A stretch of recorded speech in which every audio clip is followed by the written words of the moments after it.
Hello, Namaste. Welcome everyone to our Wednesday live. Today we have Surabhi Thakur Gupta with us, and she is going to talk about budget Montessori. Hi, Surabhi. Hi, Shraddha. Thank you for having me. Today I'm going to talk about mainly four topics as I have planned for this group India, where I'll start with first one that what was my journey, why did I start it, how did I start it, and considering what kind of questions I receive, I feel that 6 years back I was in the same stage. I was equally scared, overwhelmed, and confused. So I think that sharing that part of my initial journey is very important to let you know that I was at your stage at 6 years back. So that'll be the first part. Second part, I'll start with the basic terminology, basic concept of Montessori, what I understand as per my learning, understanding, experience, and I'll also share exactly what did I do, because as of now, Montessori is like huge, beautiful classrooms, materials, but I wanted to share what I did and how did I understand Montessori and how I implemented it. That was the second part.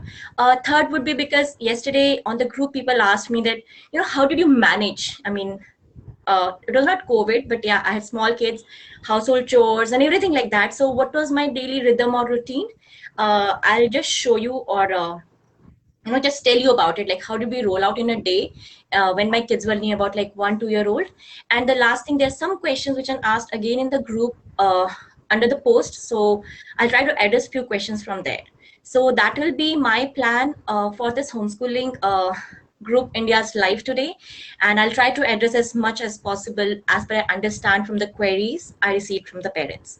So I'll be moving ahead with the first topic, which is what is my journey, from where did I start, because don't look at me now, someone who is telling you all these theories.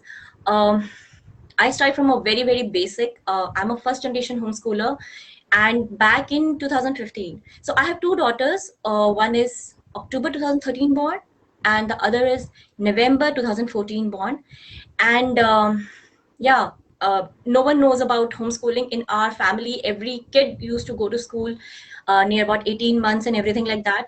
So in 2015, when it was my turn to send my elder one, when she was near around 20 months old, to send her to play school, that was the time I first entered this world of early childhood education. Still just visiting schools that, by that time when my child was 20 months old, I only knew how to change the diapers, how to feed them, what to feed them, all those kind of things. Apart from them, I had literally no idea what is childhood education, what you should teach. I never bothered, I mean, that was never talked about in our family, in our friends, that kids has to be taught by parents or being taken care by parents, education part. So that was when in 2015 I visited schools, got to know about, Montessori, because all the schools were Montessori based approach and everything. But after visiting these many schools, I just had this motherly instinct that, I don't want to send my child to school at this young age. That was the only thought. I still did not know about homeschooling or Montessori anything. I just had this feeling that my child is very small, so when she will be 4 year old, then I'll send her to school. That was the mindset. But I had two major questions. Except feeding and except diaper change, what do you do with a 1 year old whole day? Okay, I'm not someone who is very naturally engaging kind, especially at that stage. I did not know what to do with, I can play for 5 minutes, then what to do with these two creatures God has given me a whole day, and I had to do cooking, everything like that.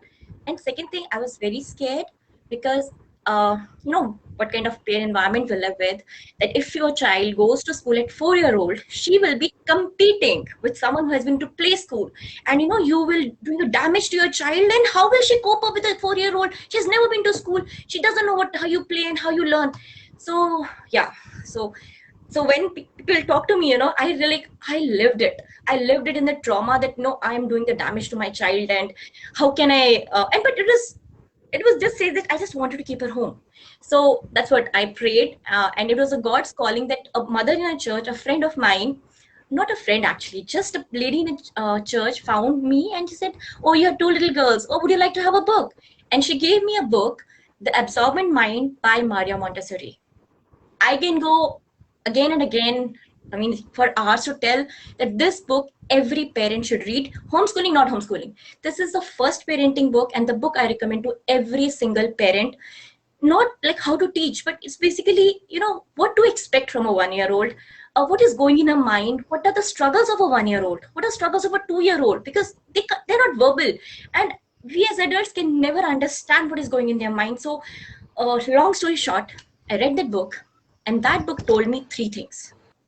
Number one, if you love your child, you can homeschool. You are trained, you are not trained, you have qualified, what degree you have does not matter. As you learn parenting on the way, the same way you will learn homeschooling on the way. You have to learn. I had to learn how to handle a tantrum of a 3 year old. I had to learn how to potty train a child. The same way you have to learn how to homeschool. But you don't need a degree for it. For being a parent, you don't need a degree, right? For being a homeschooling parent, you don't need a degree. You just need to love your child, because that is the most crux of everything about homeschooling. So that is the one thing that book told me. The second thing is, when you talk Montessori, just stop, or just close whatever you know about Montessori as such, because whatever I knew was the fancy schools I had seen. But what Montessori talks about is, for these early childhood years, the curriculum is real life curriculum. What does it mean? That whatever you have to teach a child has to be real life. The child cannot think abstract in that age, okay? So it has to be real. It has to be real material, real thing which you're using. So, if you have a house, you have a school already. In the sense, if you look at the schools of Montessori, you see they're huge, beautiful classrooms. They have a kitchen, they have a kitchen station, they have a laundry station, they have a dress up station, they have a self care station, and craft station, and painting station, and arithmetic station, and literacy station. Now you look back to your house. You have a kitchen, you have a laundry room, you have a laundry area where you dry your clothes, you have a washing utensil area, you have a washroom, you have a workstation for your husband, for yourself, and as well as your kid. So think in those terms and see your house is already a big Montessori classroom. And anyways, you have only one or two kids. And that house, even if it's a very small house, it's huge for two kids at the max. I can say that. And please understand, Singapore houses are very, very small as compared to Indian houses, normal Indian houses. So this book told me that because I love my kids, because I don't need to buy anything specific, anything extra, and I can work out with whatever stuff I have. And third thing, that my house is big enough. I can homeschool. I can teach my child and get her ready to enter the school at the age of 4. So if you know me already, then you think that now we are doing unschooling and eclectic and all. But in that stage, in 2015, I had this clear mindset that I have to homeschool my child till the age of 4 and get her ready for conventional school. So whatever I did is all was for the age 4 and 5 to be entered to school. So yeah, some things you might delay if you have other plans, but I will today target that because of COVID, whatever situation we are in, and this online schooling is not working for these little kids. So whatever I am telling you, whatever I show you in the pictures, that would help you, and that should ensure you that your child will be ready for conventional school at the age of 4 and 5, almost ready. So that a confidence I can give it to you. So now if you have calmed down and you have this confidence that you can homeschool, so then we'll start with what exactly I did in those ages and how this Montessori is, all the concept wise. So this is the second part.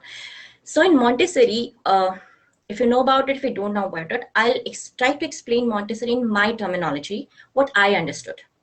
In Montessori, we have three basic terms. One, child and facilitator. Means, if you go to Montessori schools, they say we don't have teachers, we have facilitators. Because Maria Montessori believed that a child is very intelligent enough, and you cannot teach a child what he doesn't need to learn. Okay, what is explained is that in every child has a desire to learn, but he will have a desire to learn something as a facilitator. what is your role is to recognize the desire, recognize the need, and provide the environment which is in order to learn it. So this is what is the terminology of Montessori, what it means. I'll give you my real life examples. So when my elder one was near about 2.5 and 3 year old, we used to go out. So here in Singapore, the buses don't have names, there is numbers. So we will be waiting at the bus stop, and she'll get up like, Mama, bus came. And I'll tell, no, no, Sanvi, it is 35. We need to do 33. And it'll happen quite frequent. And she herself started trying to see that, no, what is 33 looks like. And I'm talking about the age when she was like 2.5 and 3. And that time I was not doing this number things and all, because technically in Montessori they start after 3. So I'm talking about the age between 2 and 3, when my girl gave me the signal, when she showed me the need that she want to read the bus number. And then I understood that her need is not to learn the numbers. Her need is to read the bus number. So I need to provide the environment, you can say activities or environment, which will support her learning for numbers. So when she shows clues for numbers, I cannot teach her alphabets, you know. So if when people ask me like what to teach a 2 year old, I technically cannot tell you, because I don't know your child. You are a parent, you are the facilitator, you need to observe what is she interested in. Now come back to age one, no, yeah, 1 year old. What is her need? If someone has a 1 year old, what should I teach him? I will say, look at the child of 1 year old and see what is his need. My experience, when my younger one was 1 year old, she did not walk for like quite, at 1 year old she was not walking. At 1 year old, her like urgent need was she wanted to walk like her sister.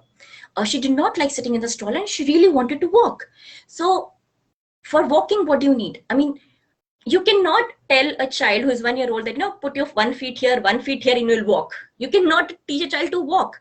But I realized the need that her uh, muscles at the legs are not that strong enough. She need to work on those muscles so that she can learn to walk. So again, you see, I cannot teach a child to walk. When my girl was near about 1.5, 2 year old, she used to speak, but not very clearly. Elder one. So that time her need was to talk. And I cannot teach a child that, you know, aise bolte hain, you talk like this. The only thing I could do is facilitate her learning to how to talk. So how did I do? I used to talk a lot. I used to sing a lot. I used to read her a lot, so that she has all the body organs to, you know, use to talking. But that using those muscles, how to use those things, how to give the opportunity so that child talks back to you. That is how a child learns talking. So the nutshell of all this is that you're not a teacher. You don't have a teach your child, but and you can't teach your child what my child learned at 3 year old. You can't, because the need of your child is different. What all I can say is, as in Montessori curriculum, from 0 to 3 year old, usually kids learn these things. For 3 to 6, usually kids learn these things. These parts of brain is active. Like one part of brain is for, you know, motor skills, one part of brain is for cognitive load, one part of the brain is for logical thinking. So Montessori is a very technical and scientific based study which says that between 3 to 6, this capability to recognize numbers, alphabets, reading, this is active. But अब कोई मुझसे पूछे 4 year old should know reading, I don't know. One of my child started reading at 5 o'clock. She read a Harry Potter at 6, and I have another one who is 6, but she can't read Harry Potter. She's on a basic level 1, level 2 reading. But from 3 to 6, a child can start reading at the age of 3, at the age of 4, at the age of 5, at the age of 6. But don't let anyone tell you that, you know, oh my God, you're 4 year old and doesn't know how to read, because that is not how our brains work. That is what Montessori says. So let's start with the first part of it. Ki 0 to 3 year old, okay, their need is mostly gross and motor skills and some sensory skills, and I'll tell you how it is important. And from 3 to 6 is mostly motor skills is again, but more of fine motor skills. But yes, lot of numbers, logic, alphabet, you can start, I mean, they start recognizing these things around. So that is the main part of how you will teach a child or what you will teach a child. And the last part is, so we talked about you know, teacher, facilitator, we talked about environment, because you need to provide environment. But the third thing, the most important part in Montessori, is order. So again, Montessori says that when a child is like little, right, still they're little kids, their mind cannot handle chaos. Like they say, right, why do you have tantrum? They have sensory overload, they have choices overload, we have to minimize their options. All that means is that a child cannot handle chaos. For example, if in the house a child needs to be independent, he wants to be independent, he wants to do all the adult things.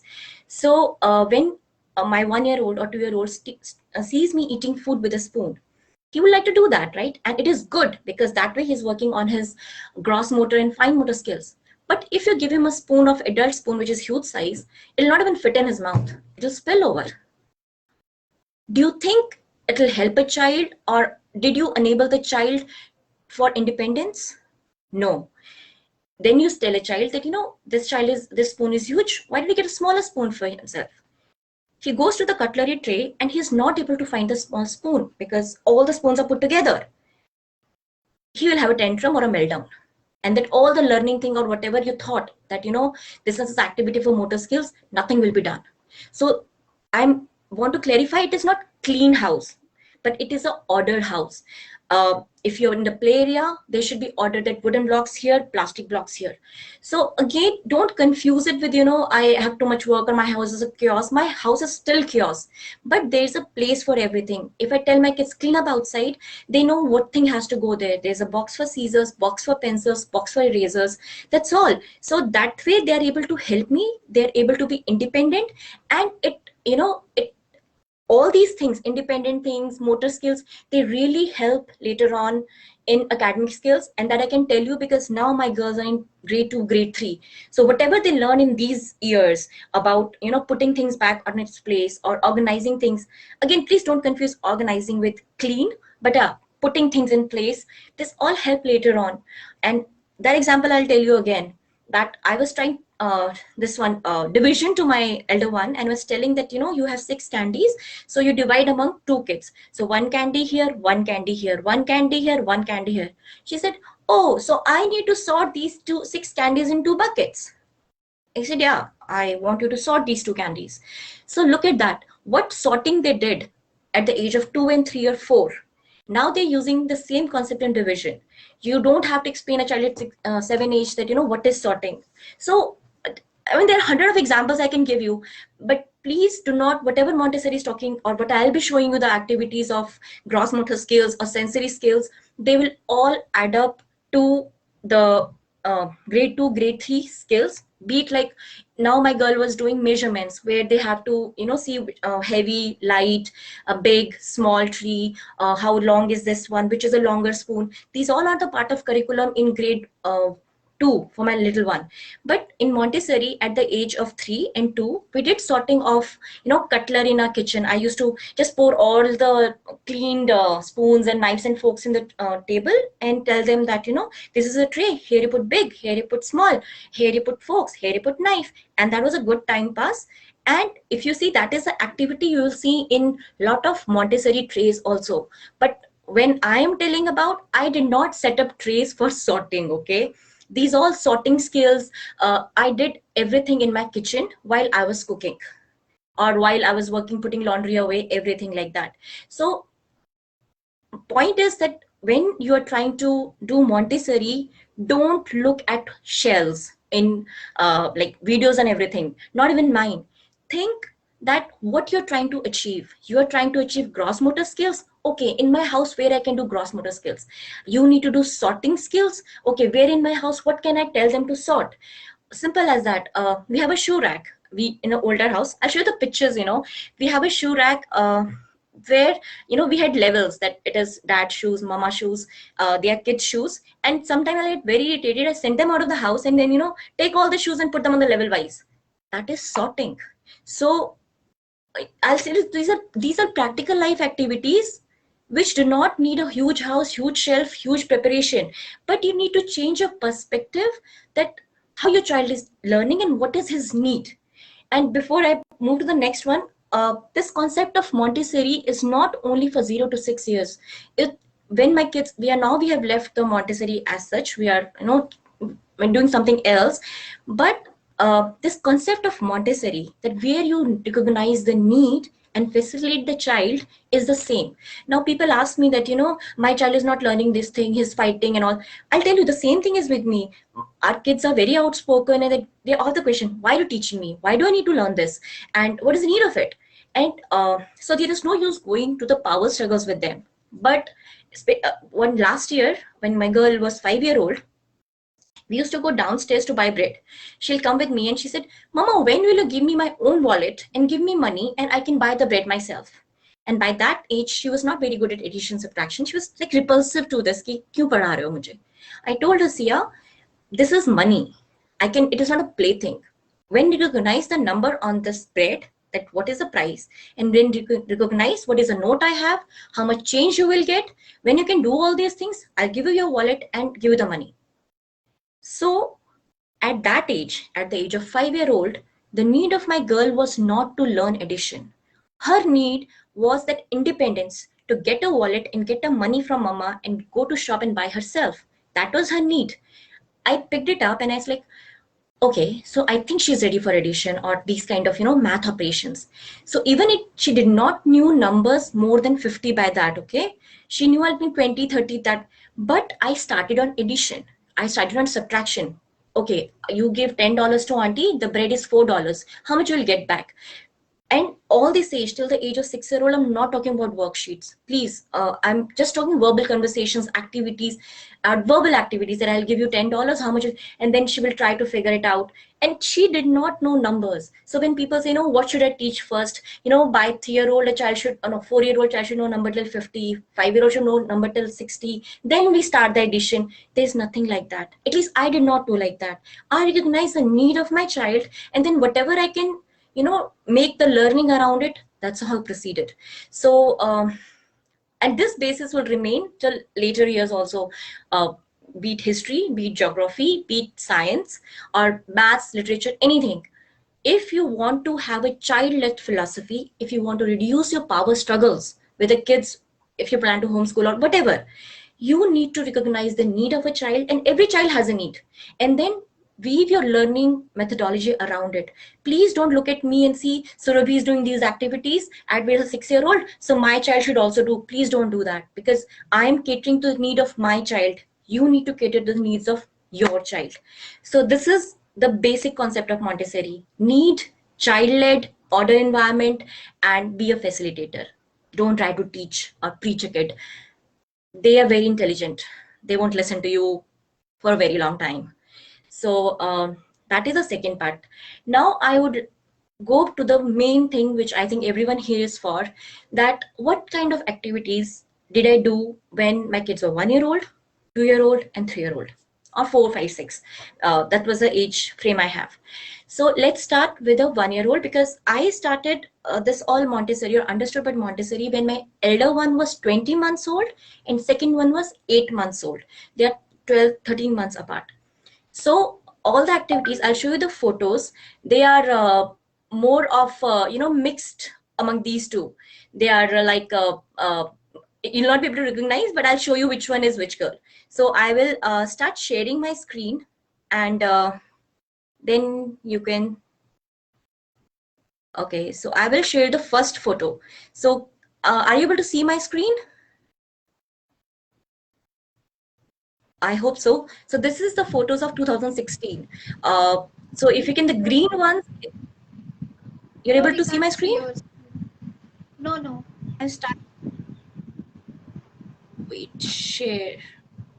Okay, I will just. Wait a minute. Okay.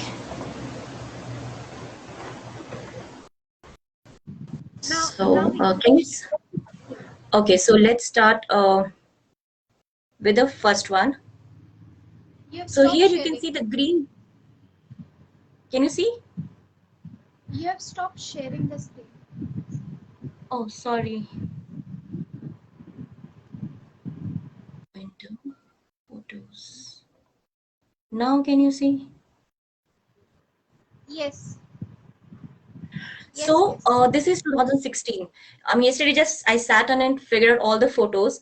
So these are the main crux I'm going to talk about now. Okay, so 2016, my girls are near about 23, 24 months old, around that age, and younger one is around 1 year old. My girl's October 2013 and November 2014 born. So it's 2016. Pictures from January to December, I picked some. Because I'm to talk about when like child is 1 and 2 year old, what activities I did. So in Montessori, there's a terminology we use. So first one is a motor skills and second is a sensory skills.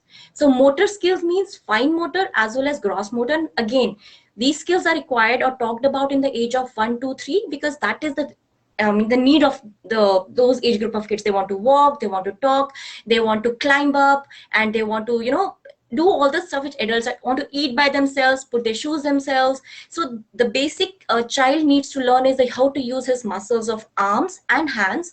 So the top part of arm is like the gross motor, and this is fine motor. So what all we did, so if you see the first photo, so blue one is my elder one and the green is younger one. So they're putting the popsicles because this needs again mind and hand coordination. The second photo, because by that time my girl was 2 year old, the white frock one, she's 2 year old. So her task was take the rubber bands and put it in I had a plastic container, and you have to stretch your fingers and put it. So she's working on fine motor skills.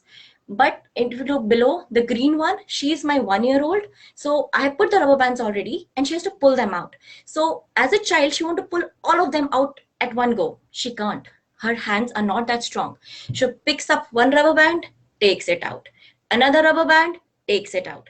We talk about colors. Okay, Sia, so do you think it's yellow color or blue color? Okay, which color are you going to pick up now? And this activity takes 15 to 20 minutes. And trust me, they will keep doing it again and again. These are like, and this below, if you see that putting the earbuds.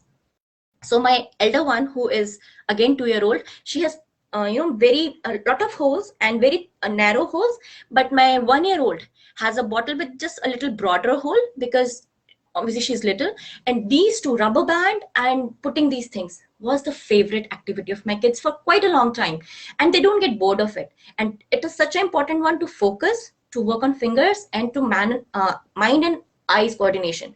So then you see the beads one. The girl with a pink frock who is playing with beads is 1 year old. This girl is November 2014 born. So when yesterday someone asked me, I have a 1 year old. Yes, they can start working with beads. But the beads, the size of the beads, again, kids put things in mouth, so you have to be watchful.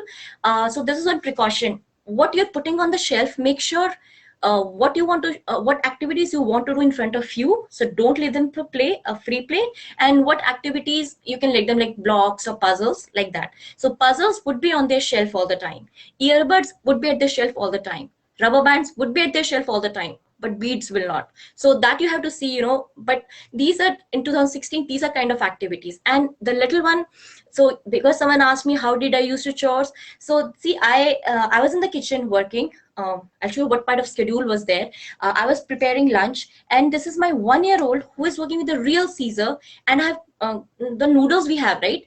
I had to boil them and cool them and give her to cut. There will be mess. I'll tell you how I sorted the mess. But these are the activities. My 1 year old was working with scissors at very young age because she saw her elder one and her skills are very good. She's not doesn't like numbers and alphabets, but her motor skills are really good. So this is just giving an example. How do you work on your gross motor mainly outside and fine motor using all these activities which are around your house? So this is one, and another one I wanted to show was this is again 2016. I just wanted to show the coloring level or coloring capacity of my kids. So Sanvi is my elder one, 2016. She is already 3 year old. 20th November 2016, my elder one is 3 year old and younger one is 2 year old. That's how it was. No, my kids did not write, did not color within the lines, nothing. And that's okay because now they're 6 and 7 and I know they write within the lines. So, don't pressurize a child at this age, because I can give you an example. My kids did that when they were 3 year old, and at 7, she's writing nicely. So yeah, but we used to do these kind of things, just scribbling on the paper. But if this one below is a sensory activity, I'll just put ice, some pom-poms, some toys, and put them in the open and then play with it. Some, I think, syringes, because it was a good time pass, and I did not give them colored water because it's difficult to clean. Ice and water was my all to go to keep them busy and get a peace of mind. And this is sensory, because sensory means you use your skills of eyes, nose, ears, and all that stuff. And when people ask me, just sensory ho gaya, but how will it affect in academics? When kids go 5 to 6 year old, they say, no, we have to teach them science. This is science. This sensory is science. Ice is cold, water is hot. When you put ice in the water, it will melt after some time. What is floating, what is sinking? And when you put lot of water, it will overflow. There is an injection which they are playing. This is the motor skills. And people, we used to do this in some random experiments with vinegar and baking soda, very basic, when they were a little older. And now I give this like, this is water or this is vinegar, and they smell it and they tell. So whenever you Google or try to understand the sensory activities for a 2-year-old or 3-year-old, please understand they are very, very important for science and skills later on in the age. Okay, you now you at 6-year-old you'll not tell you'll not do the experiment of what is floating, what is sinking, or what is heavy, what is light. You do all these activities when they are 2 and 3-year-old, because their brain can process it, their brain can understand this, their brain may not recognize alphabet and numbers, but they can feel this is thandu, this is very hot. So be age appropriate. That is what I love about this curriculum, that this is not matching to CBSE or NCERT or anything. This is matching to the brain capacity of a child. So, those kind of activities we did, basically motor skills and sensory skills. How did we test the ears? So what I used to do, I will close their eyes with my dupatta and I'll stand in one corner of the room and call their name. And then they have to walk towards me or, find out from which direction I'm talking. These are the sensory skills of ears.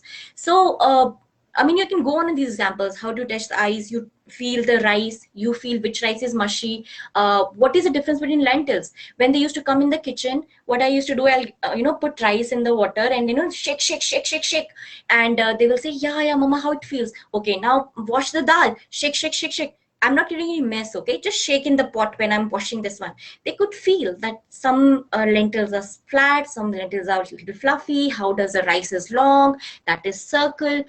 They cannot verbalize it. At the age of 1 and 2-year-old, they cannot verbalize that this is circle, this is hard, this is soft. But their neurons in the brains are working.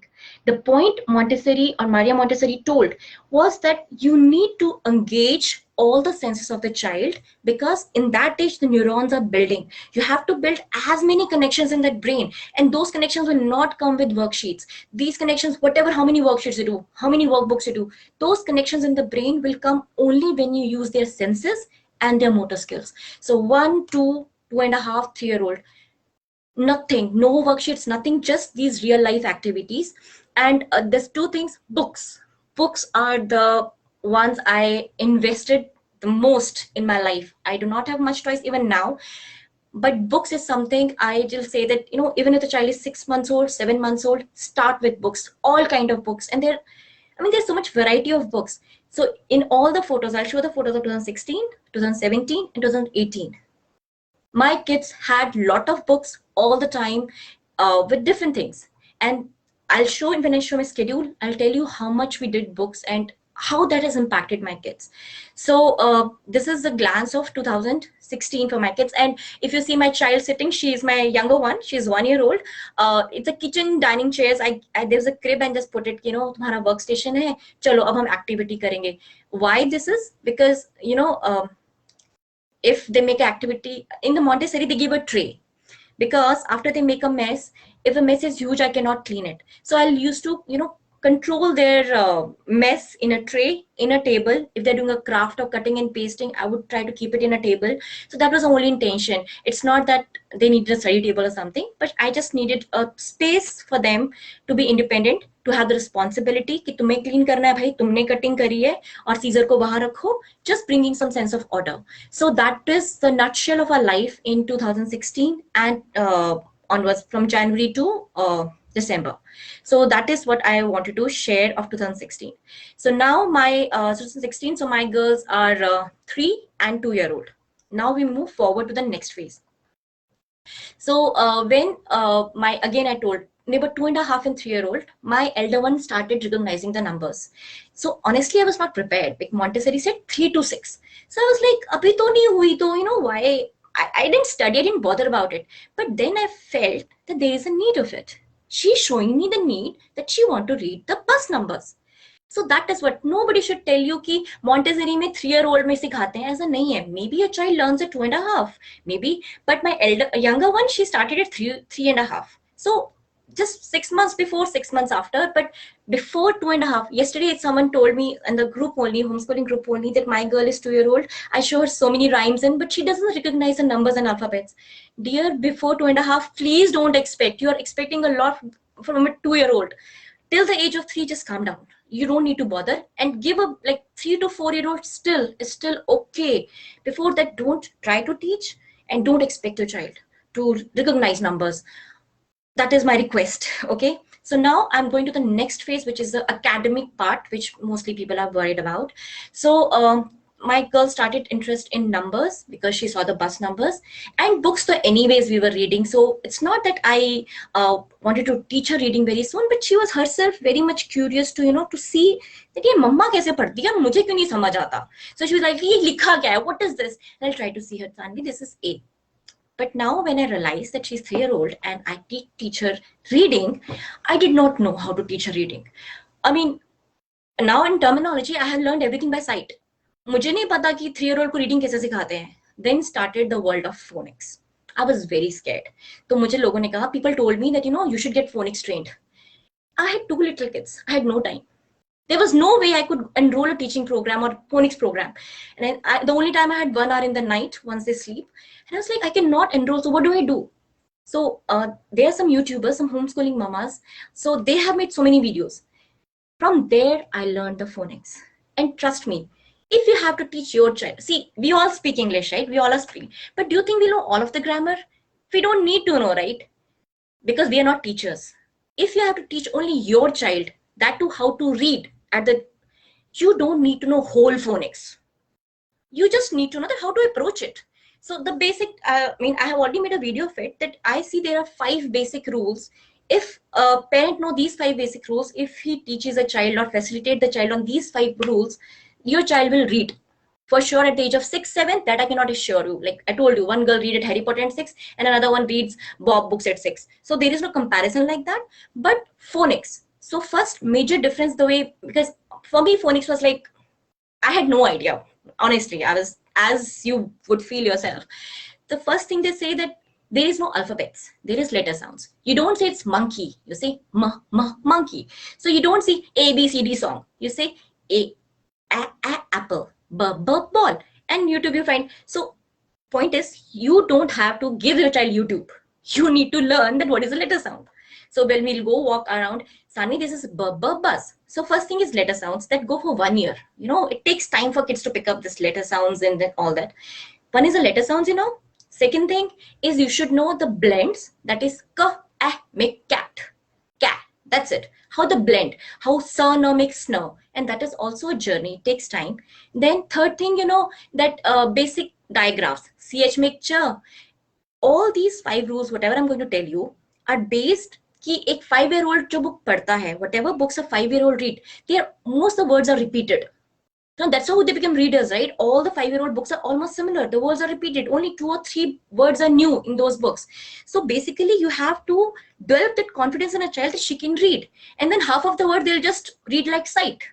That is how the reading evolves. Again, your child is intelligent enough, but you just have to help her out. That my girl will come, like when she's reading Harry Potter, don't think she understands Harry Potter.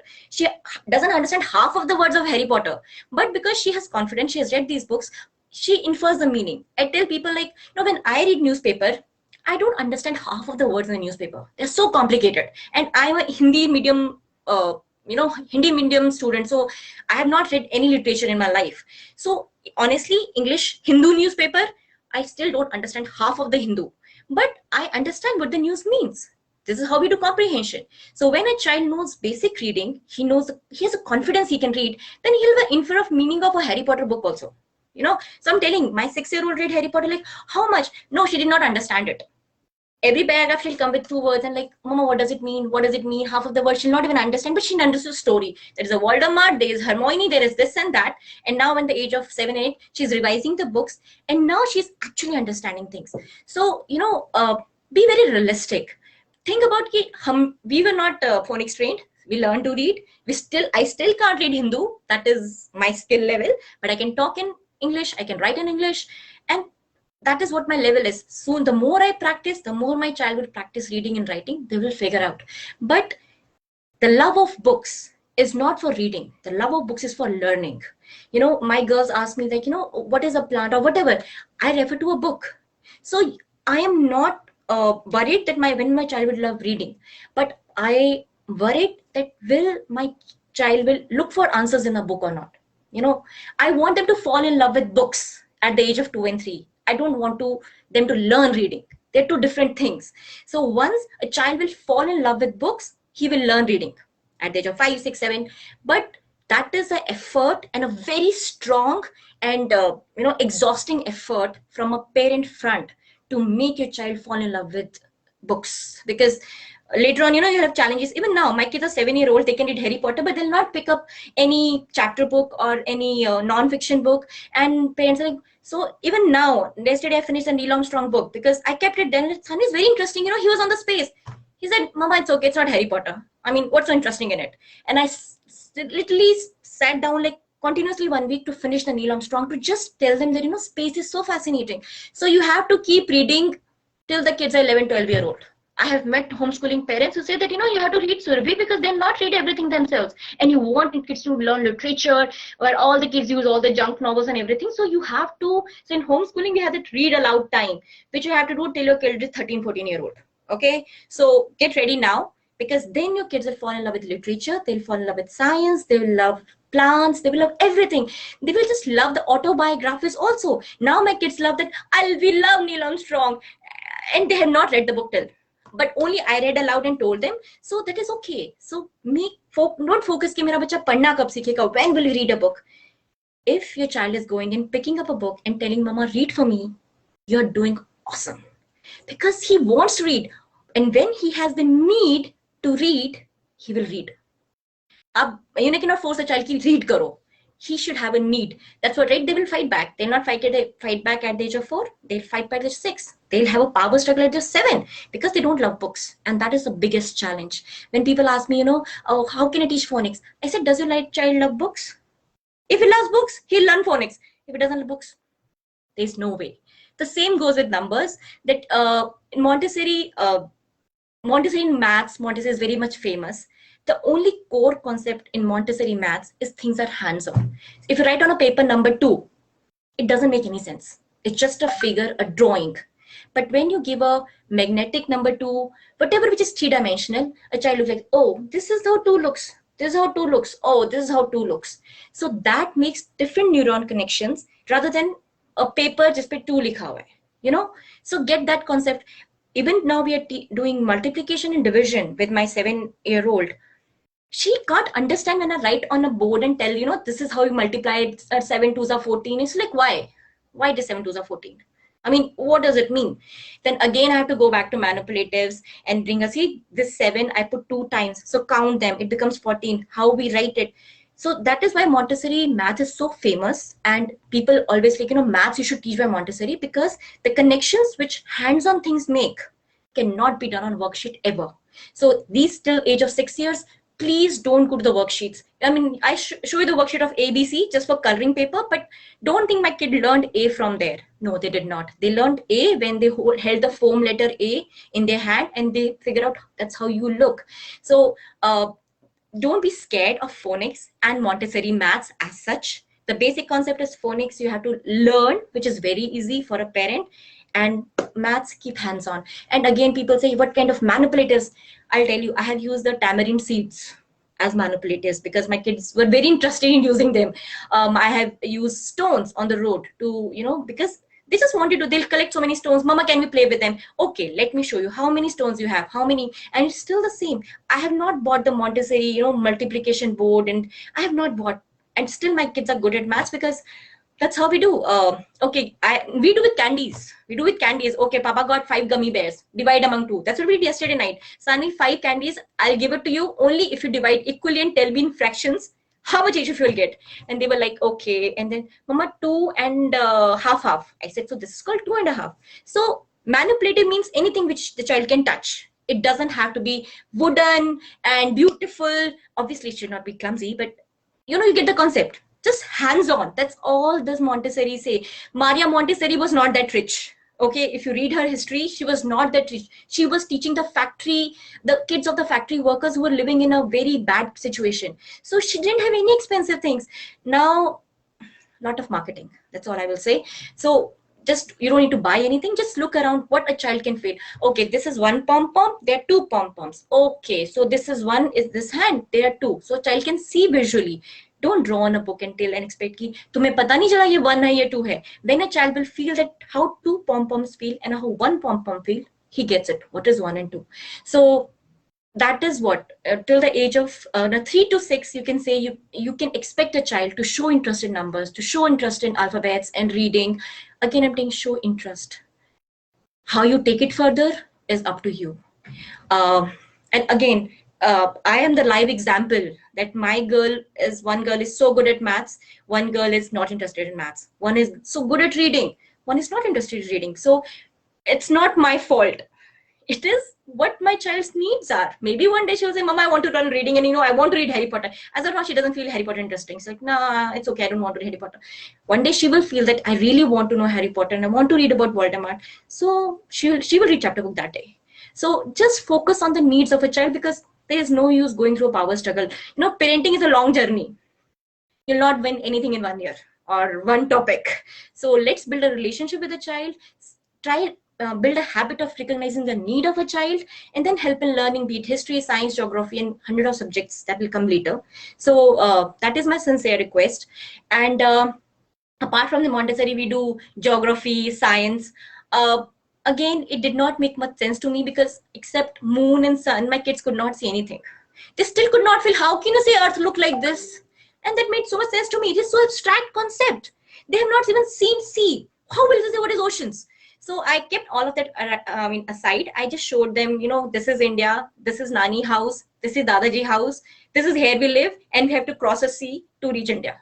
That's all this. Oh, okay, here we live and here we live. That's it, because we used to travel in planes, and when they travel, they see the sea below. That's it. See, that's how. And then science, we did germination.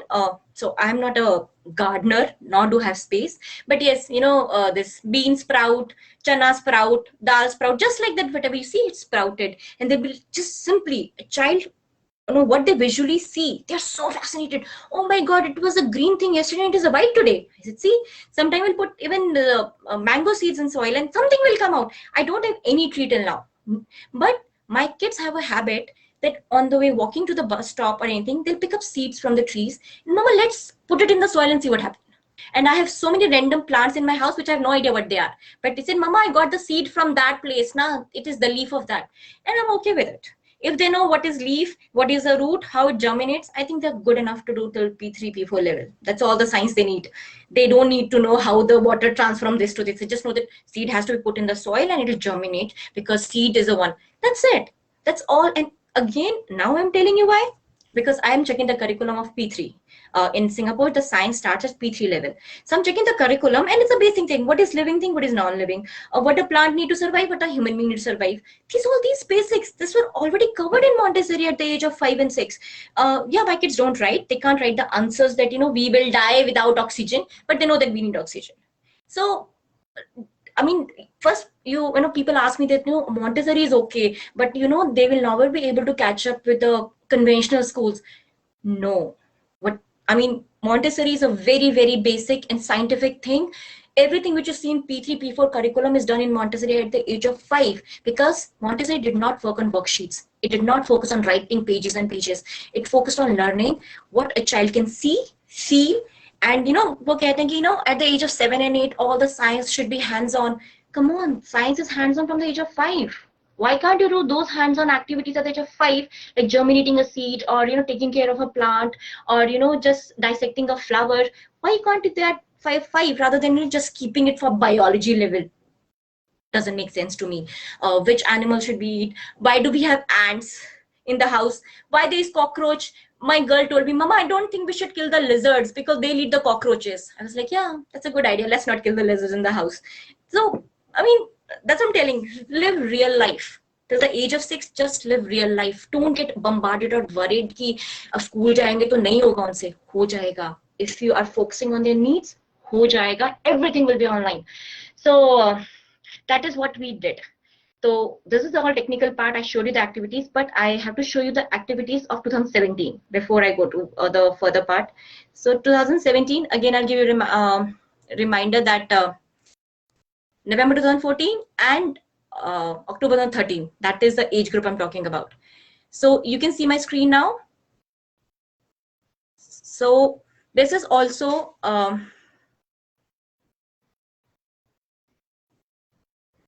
you can see my screen, right? Okay, I'll share again. So this is 2016, and these are some real parts of 2016 which I wanted to share. Was when people ask me, what is your routine? What was your life like in 2016? And kids are 1-2 year old. You saw all my activities, but this was also the real life which I wanted to tell. This was real life. I was cooking. I used to put the lids and boxes on the floor and here what they felt a metal and a plastic is different.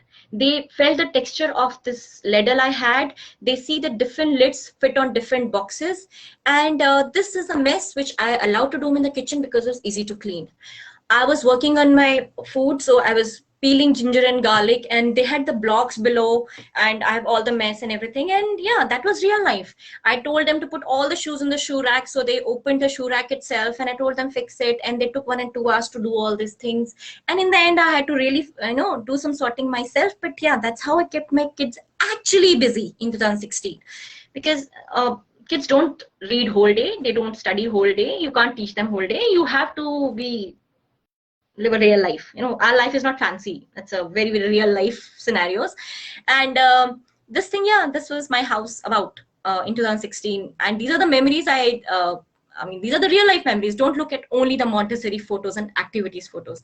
But the only thing I want to tell you here that this period also taught me the sense of order and sense of, that less is enough. In Montessori, we say less is enough. The more stuff I have for my kids to play, the more mess they will make. The less stuff I have to play, the less stuff they'll make.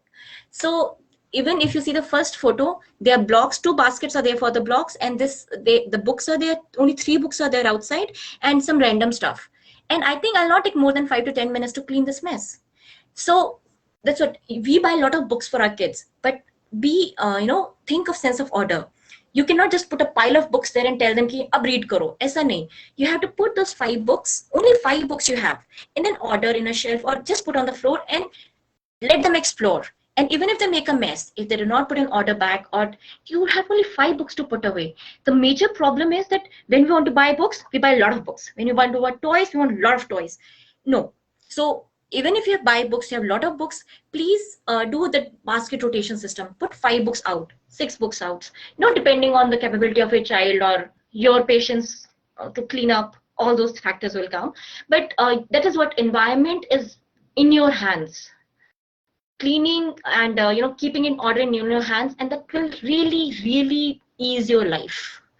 Because if you have only 5 books to pick up now, you will not mind, you will not shout, and you will not lose your temper. But if you have 15 books to pick up, so don't try to give everything at the age of 2, don't try to give everything at the age of 3. But yes, every week take 5 books out. In a month, if you have 20 books, you have more than enough. Every month you take 20 books, right? 5 books 1 week, 5 books 1 week, more than enough. You don't need to buy 100 books ki apna sare padha lena hai, and I want my child to fall in love with books, so I'll buy 100 of books. No. That is not my intention. Point is just how much time you devote to them, and that I'll tell you. If you look at my clothes, I'll tell you again. From here, I started the journey of minimalizing my wardrobe because my kids will come. They will. They will. It's a real life. They will, and I'll need breaks. So some battles I did not pick up. I'll just sit on the bed, lie down, and khelo jo khela hai, and they'll open my almirah. They'll be very curious with my almirah because my almirah has bangles, has clothes of different texture, different color. In a way, this all is very sensory activities. But yeah, then I realized that I should have only 5 dresses in my almirah, because if I have 20, I cannot clean them up and I cannot keep fighting with them. And the water thing, yes, with the clothes also I put them in the water tub. When I needed a break from them, let's play with water, and it was an attached bathroom, I'll put them in the water with clothes. Because I don't even have a patience to open the clothes. Just play, and all the mess in the washroom. And yeah, so that was a real life, which I really wanted to share. That, just only don't look at the activities. I did all these things to survive. So that's the real life is. So again, going to the next photos, which I wanted to share is 2017, when we, so again, 3-year-old and 4-year-old, okay, 3.5, or you can say, this is kind of writing activities we did. I gave them chalk. We have a lobby outside. Draw there, and later on I made them mop also everything, and they were happily mopping. So if I think my younger one is mopping the floor, and elder one is also mopping after drawing. So it kept them busy for 2 to 3 hours. And I was just sitting and watching sitting on the stairs. These are the stairs of my house, and yeah, they did all the practice of writing and this thing. Books again was the most important part of our life in all these years. Different kind of books, and yeah, the main thing. And we did this room on the broom. We did this activity, made a wand, put a cape at the back with my dupattas, and have fun. And this again, mess painting. My kids are not artists, not I'm an artist, but I just give them a space to mess around, play around, and in the end, if they do painting for 20 minutes, they will clean up for 60 minutes. And so my 1.5 hour of a day is gone. I'm more than happy. And so yeah, these are activities I would think of. Your child cannot learn alphabet and numbers whole day. That is the point I want to show you. This all we did just to keep them mind engaged, get the neurons working, and keep me myself sane. So this is a year in 2017. In again 2017, because my kids were a little older, so 2017 means my girl was almost 4-year-old. So at the age of 4-year-old, we started with logic activities, means like visual discrimination activities, or brain mapping activities, and these all DIYs. So again, you will get many branded stuff also. You can get DIY stuff also. Surabhi, You can get very cheap games hello, also. Hanji, Hanji. hello. Yes, I can hear you. I can hear you. So, I can hear you. we couldn't see 2017 pics. We could only see Oh, 2016 ka. 2017. Okay, okay, I will share it again. Wait a minute. 2017. Didn't see 2017. दिख रहा है. I'm going to share. मैं फिर से करती हूँ share. Maybe when you share more pictures. So if I go to 2017, this is the first photo of 2017. Now you can see.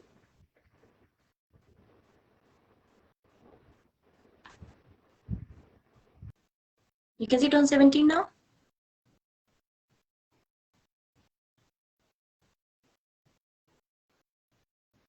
It shows it is sharing.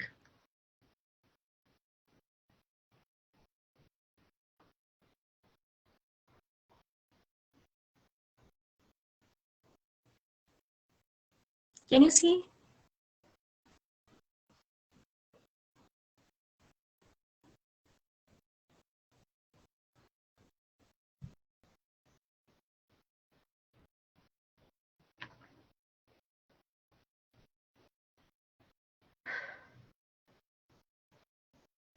I will share it again. Share the window of 2017.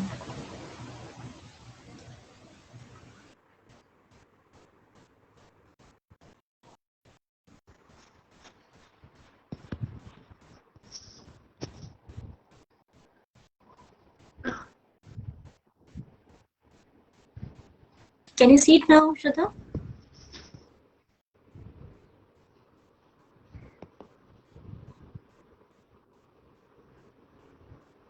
Now I can see 2017.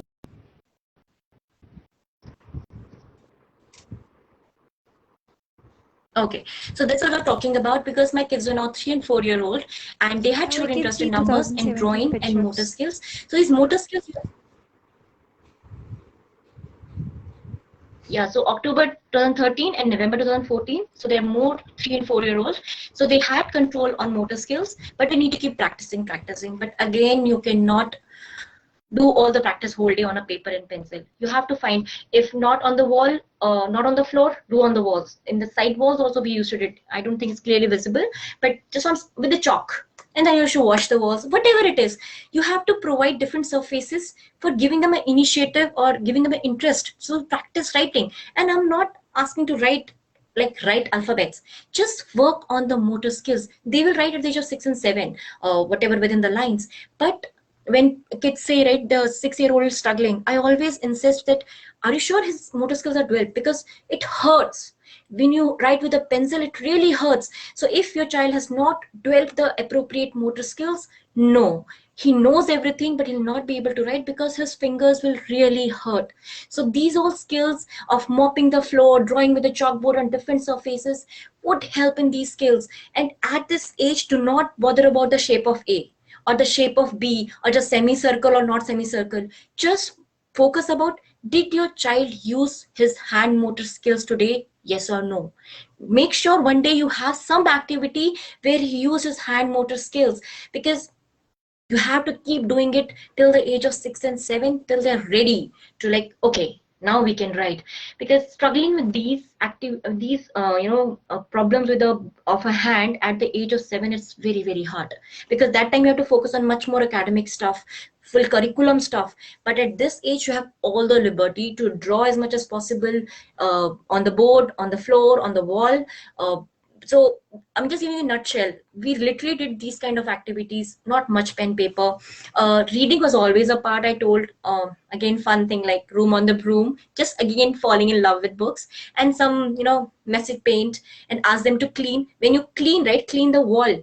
It takes a lot of strength of your gross motor skills. So don't think, cleaning the mop is, I don't want my child to mop, it's very dirty and all that. It is required. Think it is a part of curriculum. Ask your child to mop the floor, because it will help him build the skills.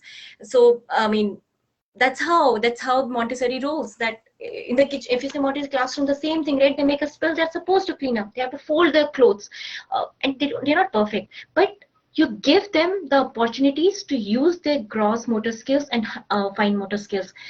This all will make a lot of sense to you when your child is 6 and 7 year old. So yeah, wash the utensils, whatever level, wash the floor, squeeze the clothes, squeeze the mop with your hand, just spill is there, clean it up and squeeze the mop. Don't think as ki, wo mop kar raha hai. Think of which skills of the child is being used in this activity. If it's somewhere related to auditory, sensory, or motor skills, let them do it, force them to do it, and involve them in these activities. That's why I say this is real life curriculum. And talk to any Montessori parent, they'll tell you it really helps in later on years. So that was my 2017. And again in 2017, we started logical skills, we started board games, we're still working on motor skills. Caesar, these were some advertisements I got. I mean, some, these flyers used to come a lot here. So you cut a triangle from here. They had a diary. So like I told in one of the previous, my channel videos, that, when people ask me that my child doesn't write, does he see you writing? What is his need to write? My child's need is to write to his friends, so he wants to write. My child's need is to write a letter to mama, so she wants to write. And they don't want to write on the rule paper. Who want to write on the rule paper? Do you write on the rule paper? Because I write myself, I have 2 or 3 diaries in my book on my work table. They wanted the same diary as me, the same kind of pens and markers like me, because they wanted to do what mama does, and I'm practically okay with it. That, just work on your skills. So they have diaries like me, and each of them they still have. Now also they don't write on the school notebooks and all, but they do whatever copy work, whatever dictation, whatever I give them, they write on these kind of diaries, because like mama has a diary, we also want a diary. And I think that makes perfect sense, because my point is the idea should flow. They should have a medium how to write. Like when you're making gift for your kids, write on it. Yeah, I'm okay with any kind of writing till you are using your motor skills. So don't fight with the child ki nahi tum likhte nahi ho, tumhe homework. I mean, homework karna is a different story, but you can give so many opportunities for a child to write in a diary, in a whiteboard, on the floor, with color pens, color markers. Pencils are hard, markers are easy for the bones. So yeah, these all did. And logical thinking is, anyways, I am a very strong believer in logical activities rather than academic, because I think numbers do get covered in P1, P2, P3, but logical activities do not get covered. So, this concept, basically a concept of row and column, spatial reasoning. When will we teach these concepts to our kids? And these are required in P2, P3. When I'm telling my child to imagine 3 into 4 means 3 rows and 4 columns, she should know what is rows and columns, right? How can she visualize 3 rows and 4 columns so that she can do 3 into 4? Those are the spatial reasoning skills which you can work on at the age of 4 to 5 to 6. So my point is, if you look at the curriculum or Montessori curriculum, basically there is so much to do with your child apart from numbers and alphabets and reading and addition subtraction. They will do that at the age of 7 8 in the curriculum, but these skills which you are doing at home at the age of 5 4, they will really help them to breeze through the division multiplication later. So that is a very important part. And please, at the age of 4 or 3.5, focus on logic skills much more than that. At the age of 4, we also started a next level of motor skills, because again, we have to keep working on motor skills till they're 7 or 8 very well. So all these are DIYs. If you see, I had taken a plate stitching thing. There's a plastic needle you get, which is a child safe needle, and wool. Knit a circle. This is the girl, which purple girl. She's my elder one. So 2018 means she was 5 year old. So she has stitched this bag. It's a ready-made kit, but she stitched the bag. I cut out the felt and made Christmas tree for Christmas. Beads work, pom poms. Again, all DIY with stuff which you have at home. So giving an example that there is, to work on fine motor skills also will change at the age of 1, what kind of motor skills you work, 2, what kind of motor skills, 3, what kind of motor skills. So you have to keep, ye nahi ki 2 year old humne motor skill kar li, now we are done with motor skill. No, these motor skills have to evolve, because they have to get much and much stronger.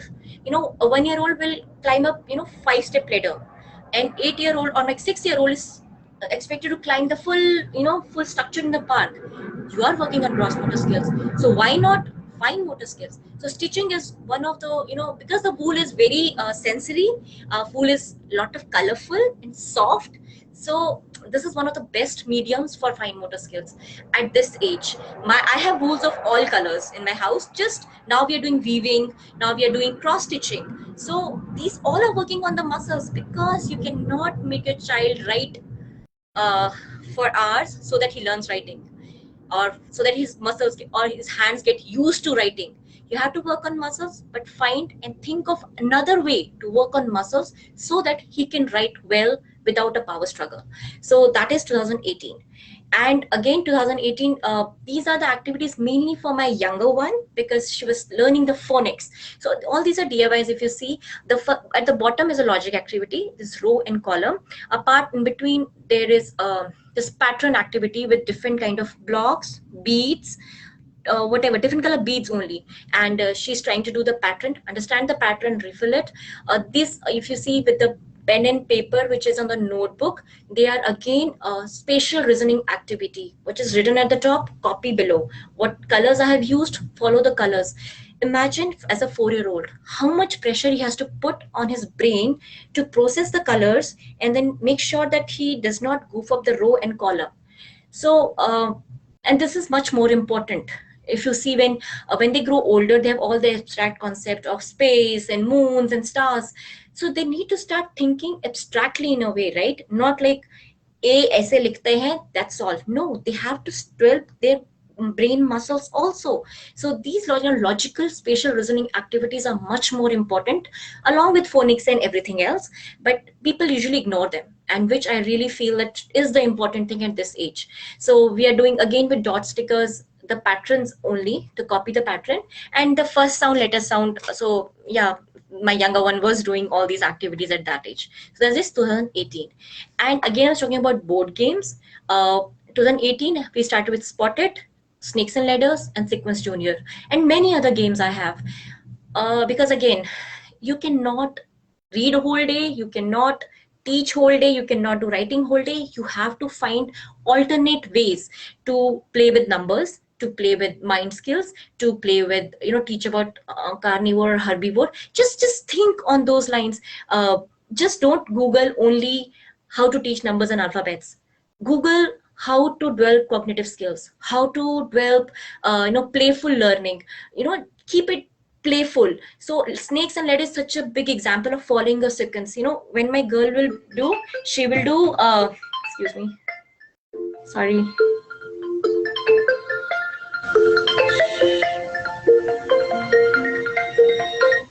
So sorry. So when my girl would do snakes and ladders, she will, like, after 10 she'll go up. She'll not go up like this, she will go like this and like this. I said, this is not the way it works. You have to look for number 11. So I'm just trying to tell you that don't just look at worksheets कि ये कैसे सिखाऊं, वो कैसे सिखाऊं. See how will you engage with your child. Play games, play fun games, play physical games. Because my child doesn't sit. Yeah, that's a question. My child doesn't sit. My younger one still doesn't sit.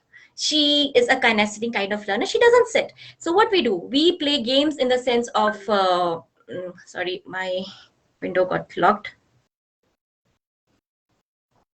What am I doing here?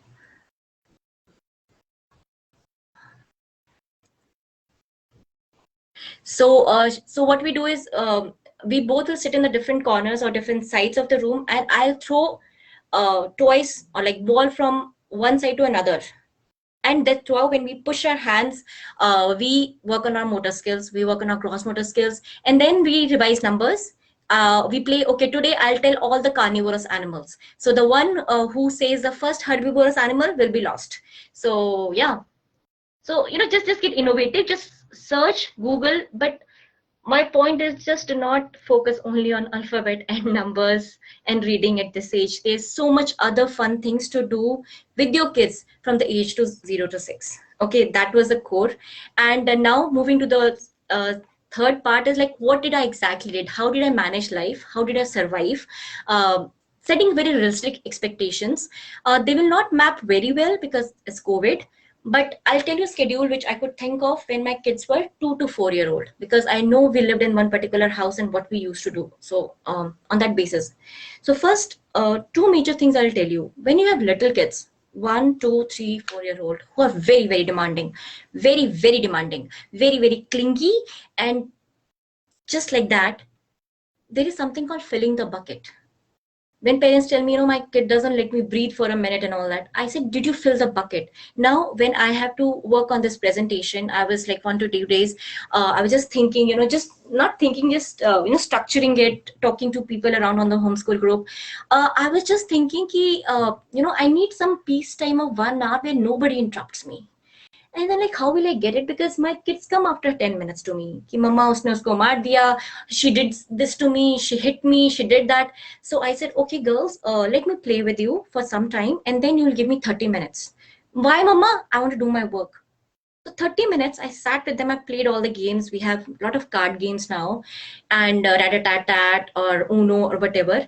And once their bucket was full, once they had their mama to themselves for 30 minutes, they gave me next 1 hour free. At least I did not come to me to fight, So that is the baseline which I have learned in these years, that when my kids were like 1, 2 year old, again, going back to those 2015, 16, 17, 18 years, I'll try to get up just some minutes before my kids. My kids did not sleep through the night. I had a very hard life, but I'll still make sure that before my child, any of the two kids gets up, I'm done with the breakfast, because my kids were really hungry pandas when they used to get up, like, give food now. So, but as soon as my kid gets up, I should be there to hug them, to read a book to them, to cuddle them, because whole night did not had me, right? They were sleeping. So their bucket was empty. And in the morning, if they do not see their mama for the first 30 minutes as soon as they wake up, or I do not give attention to them, my day is lost. It was lost that age also. Now also, if I wake up and do not spend first 20 minutes of their waking up time with them, my day is gone. Okay. So just think, if you want free time for yourself or some peaceful time for yourself, fill their bucket. And their buckets get empty quite a few times in a day. So starting, like, I'll get up like 15-20 minutes before at the max, just to get the porridge ready. My girls used to eat porridge in that age, both of them. So I'll get the milk ready, get the porridge ready, and just basic breakfast ready. And then we will wake up, then we will read books, and we will read simple, without any brain kind of books, simple rhyme books, simple, where I don't need to talk much. I have to keep a limit, right? My husband has to go to office, things have to, roll. So I'll just mentally, keep these three books. 30 minutes, 30 minutes I read books to them, and then in between, just cuddle them, whatever, fill their bucket. And then I'll feed them milk also while I'll reading book to them. They used to be in bottles that day. And once their bucket is filled, their tummy is filled, I'll go back to kitchen. We'll have a breakfast. I'll do the lunch preparations, because my husband will be there to supervise them, but they will not need engagement in that time because their bucket is full. They don't need their dad and mom that time.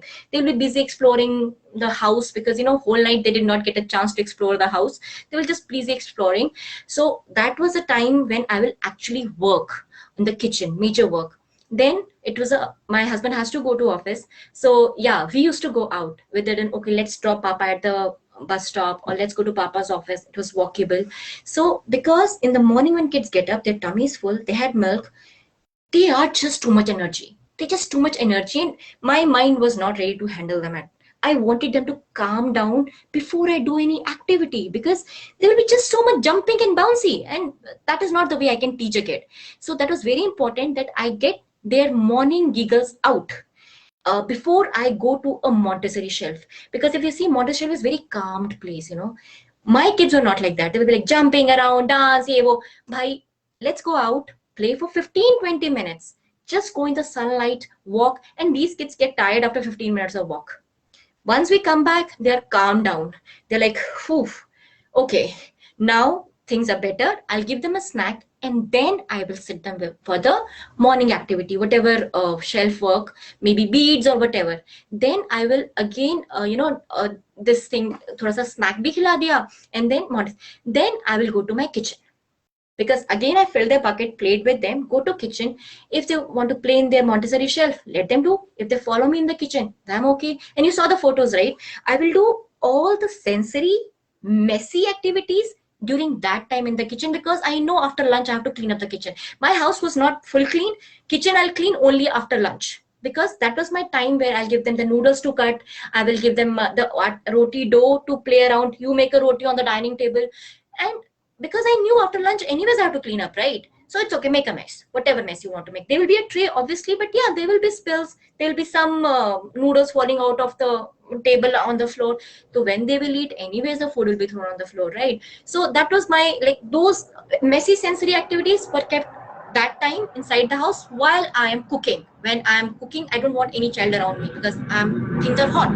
But if they are with me in the kitchen, what can I do? I still have to cook, right? So plan your activities like that, that how will you engage? Give them all the lids, all the boxes. Chalo, fit all the boxes in the lids. And it's easy to clean. Because after we are done with our lunch, I have to clean the kitchen. I have to wash the kids. The kids have not taken bath yet, okay? So after lunch, they are messy, they're done messy playing, and they're tired. So give them hot water bath. Again, 1 hour bath, okay? And not bath, just stay in the tub and play. And I'll sit outside the door and just watch them. So now they are tired. I am tired. And then again, I will go lie down on my bed because I'm exhausted. My kids quit naps at the age of 2. After age of 2, they have never taken any naps. What will I do? They play with my wardrobe, they play with my clothes, they play with my bangles. And yeah, you have to be tolerant to that kind of mess. So that's what, minimize your stuff. Give this, clothes, it's okay. My wardrobe is not clean. It's still not very much clean because they usually come to my room to play with, like, what are clothes you have? Can we touch your dress? Because yeah, they like all the sensory experience. If they like wearing my dresses now, can we wear this dress for some time? Can I wear this t-shirt of yours for some time? They love wearing my clothes for some reason. So yeah, so that 1 and 2 hours, you cannot nap because kids are small, but you can still lie down and just quietly watch them, listen to your YouTube videos on a headphone, and let them make a mess in front of your eyes with your clothes and all sensory activities, okay? All sensory I'm doing. Then again, evening time, wake up, feed them, and again go back to activity shelf. Because the shelf I used to keep for 1 week. Okay, so 3 activities to do, and 15 minutes more, not more than 15 minutes, they can do an activity. So evening, sometimes rubber band activity, I'll repeat it again. I've taught them, so sometimes they'll do them. But again, I'll go to Montessori shelf for 15 minutes. But I will sit there because I had the nap time or the rest time, their bucket is empty again. They have not felt their mama. They have not talked to their mama about those 20 minutes or those 1 hour when I was just resting. Their bucket is empty. Don't go to kitchen immediately after that. Feed them snacks, talk to them, read a book, do what, and then again just 15-20 minutes. Fill their bucket. Then go to kitchen. Then whatever they'll do, play with game, make a mess, whatever it is. Then I, get the cooking. And again, I'll tell you, be very realistic. Even now, I'm telling you, I cook breakfast every day. Rest meals are once a day. If I cook lunch today, dinner will be leftover, and tomorrow I'll leftover. Let's be realistic. I cannot teach the kids, take care of 2 kids, keep a house clean, and stay sane and cook also. Be very realistic. You are not a superwoman. Nor am I. Don't look at my Montessori videos like wow. People tell me like wow, yeah, your house is organized. If my Montessori shelf is organized, look at my wardrobe. And if you see my plate is organized, look at my kitchen. It's a mess. But be realistic. Keep it clean, but little order. But that's how the real life was. So yeah, minimal cooking, minimal expectations of cleanup. Just spend time with your kids because when I have been through when my kids were clingy, I really used to hate motherhood. That was a phase I used to cry every night like why the hell I mean sorry but why did I give birth to 2 little kids? That was a phase. And then I realized that I have kids, I love them, it's just maybe I'm expecting a lot from me and from my kids. There were moments when people tell me, my kid is not learning numbers alphabets, and I have been. My kid was not learning time, and again, this all happened when getting my kids ready for school. I was scared. Oh my God, she doesn't know how to read. She will be so lagged behind in school. So cried. My kids are clingy, they're not sleeping, I'm sick, and they just don't give me, I'm getting insane. Why I have kept them at home? I should send them to school, all this thing. Very much feeling like COVID. But COVID is forced, and keeping them at home was intentional. But the only thing I can tell to all the parents that, be realistic. Your priority is loving your kids. They cannot talk, they cannot tell them, but they just need their bucket full. Even now, I'm telling you, if the bucket is full, they will give me 2 hours of peace. If the bucket is not full, they'll not let me sit for 5 minutes. In the daytime today, when I was preparing this presentation, and so they were like, Mama, we still want to play with. I said, I have work. They came, sat around my table, my chair, with their snack, guava I gave them, and sat there for 30 minutes. Like, it's okay, we just want to see you. We'll not disturb you, want to see you. It was, very, very exhausting. Like, someone is staring at you, waiting for you to get out of your laptop. But in a way, I was like, their bucket is empty, I really, and then just now before this presentation, I was like, okay, I have 30 minutes, let's play games. And we played all the Uno and everything. And now they're like, okay, Mama, your presentation will meet you after some time. And then I know they will be doing something.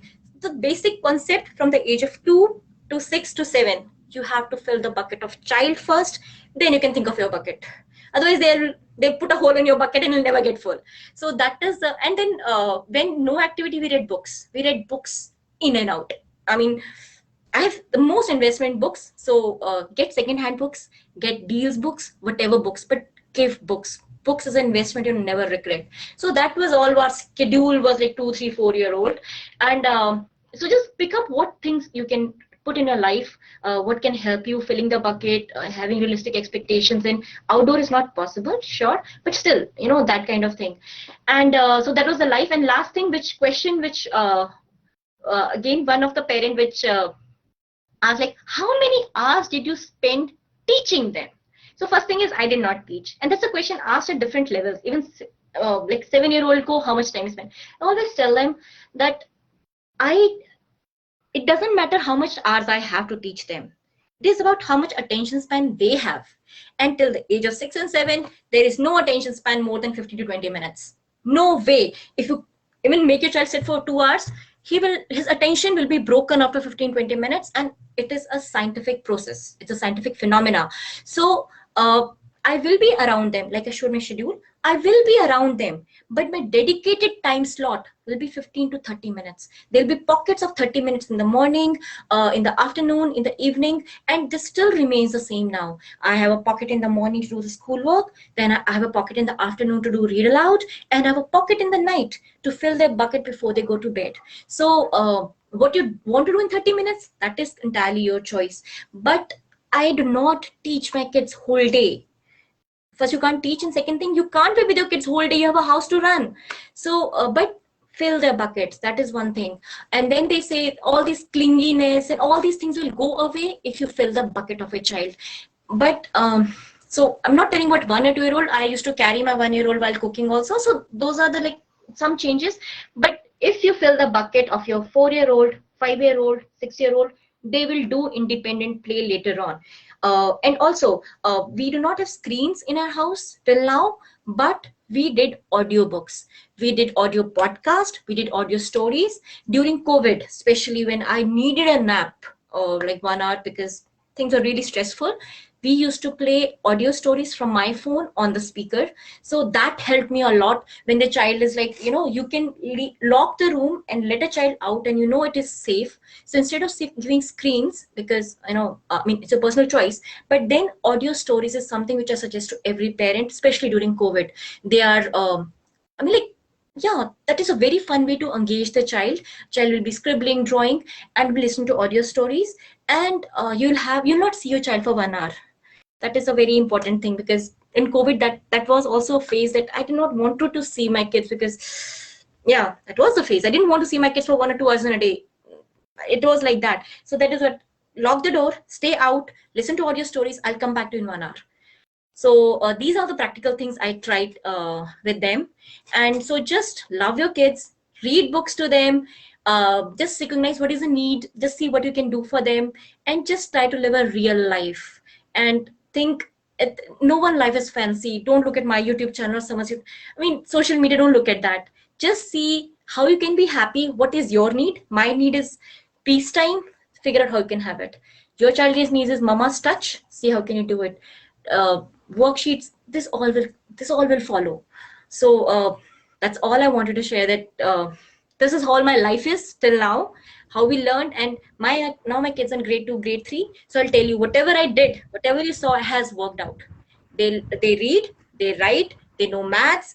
So Montessori does work even if your child has to go to conventional school. We are still not a curriculum, but they do all the school stuff now. So it works, that I can assure you. And you can do it. You love your child, you can do it. It's not rocket science. So that's all from my end, Shraddha, today. I'm done with whatever I prepared. Okay. Uh, I learned two things from you today. That is, fill the bucket of your child first, then yours, and the second one is be realistic for expectation from your child. Yes, and expectation from your own self also. Self. Yes. We are done with being So, super moms. We can't be. so nice to have you here today. Can you just name your YouTube channel? Okay. Sorry, I forgot. It is Surabhi DIY Homeschool Mom. I just share it somewhere. So it's Surabhi DIY Homeschool Mom. It's like that you can find me. Yeah, you can But share. You again, can don't comment. try to do the same thing which I do. Okay, just take inspiration. Don't go on social media so much. Okay. I go on social media with this mindset. People should not follow me blindly. Just take inspiration from me. My kids are different. Please treat your kids individually. Don't compare with my kids. I don't like it. It breaks all the purpose of homeschooling if I start comparing with me or with my kids. And Oh. in 2017 pics, I saw that you had worksheets. So the worksheets you just Googled and you found that. Yeah, because again, you look at me, right? I had no idea of homeschooling. I was just figuring it out things. It's just because I see everyone coloring within the pictures, people take printout, I gave. And I saw my kids would not color within the lines. And then I was like, oh, I mean, like, what's the use of it then? And then I realized if I give them blank paper, or as well as, it doesn't make a difference. So now even I have lot of empty papers in this in their book, in their work shelf. Draw what you want. You don't need to color. Remember, I'll tell you real life experience. We were in India for holidays. My mother, who is a teacher, okay, she told my 3-year-old, Sani, you cannot color within the color lines. And we had coloring books in India. My mom had got, you kids don't go to school, they don't know how to color properly. My mom gave her the lady finger picture and told her color. And she did not color within the lines. She was doing, but the Nani said, Sani, you can't color within the lines. Nani ji, I'm just 3-year-old, okay? When I grow older like you, I can also color within the lines. My muscles are weak. I can do only this much. And my mom was looking at me like, what have you taught?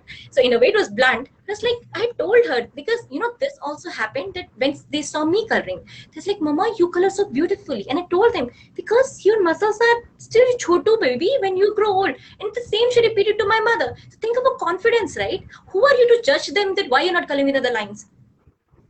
She has the answer. I'll grow and I will have color within the lines. Just don't tell me it's not beautiful. It is very beautiful. So that's what I'm telling. You have to just change your perspective and stop your feet from what people's kids are doing. Just enjoy the freedom and understand the science. And this Montessori is completely science-based. So when it tells you brain will develop. So just understand the science that it doesn't make for they are not capable to color within the lines. Why are you fighting with it? So just enjoy. They're coloring, okay. For me, it was more of peace. Yeah, color for 10 minutes. That's all. I wanted peace. That's how it is. Kids will learn, kids will evolve. We learn. I tell parents, I was a Hindi medium school student. After engineering, also, I did not know how to speak English. I was posted in Bangalore where no one talks in Hindi. And I was forced to learn English in 3 months because my team members could not talk to me. And I'm like, I learned English speaking at the age of 21. My kids will learn one day at the age of 15, so they will speak in English for sure. So, what big deal? But yeah, motor skills, confidence building, looking your outlook, your thinking process, all those things are important. English speaking, English writing, they will learn. They will learn. So just don't be scared. Parents are very, very scared, especially in COVID and online schooling. I really feel sad that, whatever I can do to comfort them, कि हो जाएगा, just don't worry about it. मेरे बच्चे भी हो गए, आपके भी हो जाएंगे. Don't worry. And we all kids are very intelligent. Maria Montessori always said kids are very intelligent than you even think of. So your daughter is also very intelligent. She's looking at you like something is happening. So a lot of time today. But it was beautiful to share your journey, and hope to see you in more learning Wednesdays with us. Yeah, sure. Whatever Let's I plan. can, whatever. Sure. Whatever you say, we'll talk about it. I would love to help the parents because I have been through being alone in this journey is very hard. India does not have our parents, my friends. I don't have anyone who can understand what I want to do. And I see when parents seem to like, I want to help them out. I want them to enjoy their childhood rather than be worried about what NCRT and CBSE says to you. So that's my effort is just to make everyone comfortable that, it's okay. Just parent and love your kids. Everything will fall through. So I would love to work whatever way I can help you out. Okay? I forgot to introduce. I forgot to add this in the start that I called you on the platform to share your journey because I was so impressed by the kind of post you were sharing on our Homeschooling India page, the book reviews Okay. and different ideas that you can do with your kids to engage them or to even make them interested in coloring. You gave a idea about that, so that compelled me to get you here on this platform of Learning Wednesdays with us. So I mean, honestly, I'm just doing a very common, like, I would say my house is very simple. I'm a very simple, and it's nothing fancy of homeschooling. It's just things put so much of pressure on us that we forget parenting and loving our kids. So I'm not doing anything very special in sense, but just when I see worried parents, some simple talk, just a comfortable talk helps. So that's what my intention is. See, just tell them this is what I do. Maybe it works for you. So if you think it really worked for you, I'm very happy. My day is made that I could, maybe give you some ideas with your daughter. So thank you so much that, you find value in it. thank you for being with us today. And, Okay. hope to see you next Wednesday. Sure. Okay. I'll cut down the call, right? Bye.